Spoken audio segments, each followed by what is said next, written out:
Hi my dear ones, welcome back to my YouTube channel. ഇന്ന് നമ്മൾ ഒരു വളരെ സിമ്പിളായിട്ടുള്ള ട്രഡീഷണൽ ഗുജറാത്തി സാരി സ്റ്റൈലാണ് ചെയ്യാൻ പോകുന്നത്. ഇതൊരു പട്ടുസാരിയാണ്, അമ്മയുടെ സാരിയാണ് എന്നത്തെയും പോലെ. ബ്ലൗസും അമ്മയുടെ തന്നെയാണ്, ഇച്ചിരി ലൂസാണ്, എന്നാലും നമുക്ക് അഡ്ജസ്റ്റ് ചെയ്യാം. അപ്പോൾ ആദ്യം തന്നെ നമ്മൾ നമ്മുടെ റൈറ്റ് സൈഡിൽ നിന്ന് ടക്കിൻ ചെയ്ത് നമ്മുടെ ബോഡിക്ക് ചുറ്റും സാരി ചുറ്റിയെടുക്കുക. എപ്പോഴും ആദ്യം നമ്മൾ നോർമൽ സാരി എടുക്കില്ലേ, അതേപോലെ ചെയ്യുക. അത് കഴിഞ്ഞിട്ട് ബാക്കി വരുന്ന ഫാബ്രിക് നമ്മുടെ ശരീരത്തിന് ചുറ്റും ചുറ്റിയെടുക്കുക.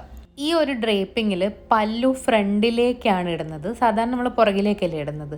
അപ്പം നമ്മുടെ ഫാബ്രിക് ബോഡിക്ക് ചുറ്റും ചുറ്റിയെടുത്തിട്ട് പല്ലുവിനായിട്ട് നമ്മുടെ വലത്തെ ഷോൾഡറിൽ കൂടെ എത്രയാണോ ലെങ്ത് വേണ്ടത് അത്രയും ഫാബ്രിക് മുന്നിലേക്കിടുക, ഇതേപോലെ ഈ വീഡിയോയിൽ കാണുന്ന പോലെ. എന്നിട്ട് അതൊരു പിന്ന് വെച്ച് സെക്യൂർ ചെയ്യുക. ഈ സ്റ്റൈൽ നമുക്ക് പ്ലീറ്റ്സ് അറേഞ്ച് ചെയ്തിട്ടും അല്ലാതെയും ചെയ്യാം. ഞാനിവിടെ ഓപ്പൺ പ്ലീറ്റ്സ് ആണ് ചെയ്യുന്നത്, ബിക്കോസ് ഈ സാരിയുടെ പല്ലു അത്രയും ഭംഗിയുണ്ട് കാണാൻ. അപ്പം പ്ലീറ്റ്സ് ഇട്ട് കഴിഞ്ഞാൽ അതിൻ്റെ മൊത്തം ഭംഗി കാണില്ല. പിന്നെ വെച്ച് സെക്യൂർ ചെയ്തതിന് ശേഷം ഈ വീഡിയോയിൽ കാണുന്ന പോലെ കുറച്ച് ഫാബ്രിക് പുറകിലേക്ക് വിട്ടിട്ട് വേണം നമ്മൾ താഴത്തെ പ്ലീറ്റ്സ് അറേഞ്ച് ചെയ്യാൻ വേണ്ടിയിട്ട്. ഏകദേശം ഒരു 1/2 മീറ്റർ ഫാബ്രിക് മതിയാവും. എന്നിട്ട് നമ്മൾ നോർമലി പ്ലീറ്റ് എടുക്കുന്ന പോലെ പ്ലീറ്റിംഗ് സ്റ്റാർട്ട് ചെയ്യുക. താഴത്തെ പ്ലീറ്റ്സ് ടക്കിൻ ചെയ്യുന്നതിലും ഈ സാരി ഡ്രേപ്പിങ്ങിൽ വ്യത്യാസമുണ്ട്. സാധാരണ നമ്മൾ ഇടത്ത് ഭാഗത്തേക്ക് പ്ലീറ്റ്സ് തുറന്നു വരുന്ന പോലെയാണ് നമ്മൾ പ്ലീറ്റ്സ് സാധാരണ സാരിക്ക് ടക്കിൻ ചെയ്യുക. പക്ഷേ ട്രഡീഷണൽ ഗുജറാത്തി സ്റ്റൈലിൽ വരുമ്പം പ്ലീറ്റ്സിൻ്റെ ഓപ്പണിംഗ് വലത്തെ സൈഡിലേക്കായിട്ടാണ് നമ്മൾ ചെയ്യേണ്ടത്. അപ്പോഴാണ് ഇത് ശരിയായ ട്രഡീഷണൽ സ്റ്റൈലിലേക്ക് വരുള്ളൂ. അങ്ങനെ വലത്ത് ഭാഗത്തേക്ക് നമ്മൾ പ്ലീറ്റ്സ് ടക്കിൻ ചെയ്യുന്നു. അത് കഴിഞ്ഞിട്ട് ബാക്കി വരുന്ന ആ ഒരു ഫാബ്രിക് ഇല്ലേ, അതിലേക്ക് നമ്മൾ പല്ലുവിനെ കൂട്ടിയിട്ട് പിൻ ചെയ്യുക. ഉള്ളിലേക്കാണ് പിൻ ചെയ്യേണ്ടത്, പുറത്തല്ല. അങ്ങനെ ഇവിടെയും കൂടി ഒരു പെന്ന് വെച്ച് സെക്യൂർ ചെയ്യുന്നതിലൂടെ നമ്മുടെ സാരി ഡ്രേപ്പിംഗ് കംപ്ലീറ്റ് ആയിട്ടാണുള്ളത്. നിങ്ങൾക്ക് കാണുമ്പോൾ തന്നെ അറിയാം ഇത് ഭയങ്കര സിമ്പിളാണ്. ആ പുറകിലത്തെ ആ തൂങ്ങിക്കിടക്കുന്ന ഫാബ്രിക് ഒന്ന് അഡ്ജസ്റ്റ് ചെയ്ത് വിട്ടാൽ മതി കൈകൊണ്ട്.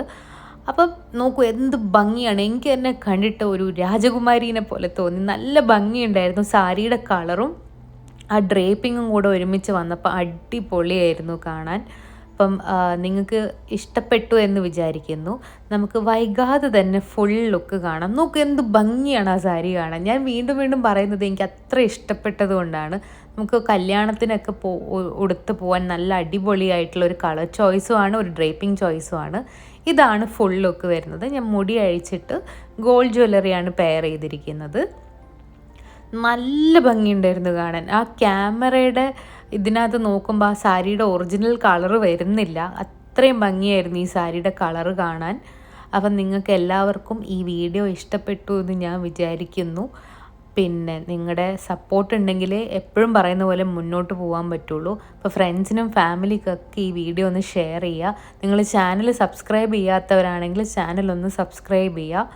പിന്നെ ലൈക്ക് ഷെയർ ചെയ്യുക. അപ്പോൾ എല്ലാം കൂടെ ചെയ്യുക. അപ്പോൾ അടുത്തൊരു വീഡിയോയിൽ പുതിയൊരു ഡ്രേപ്പിംഗ് ആയിട്ട് വീണ്ടും കാണാം. Thank you so much for watching.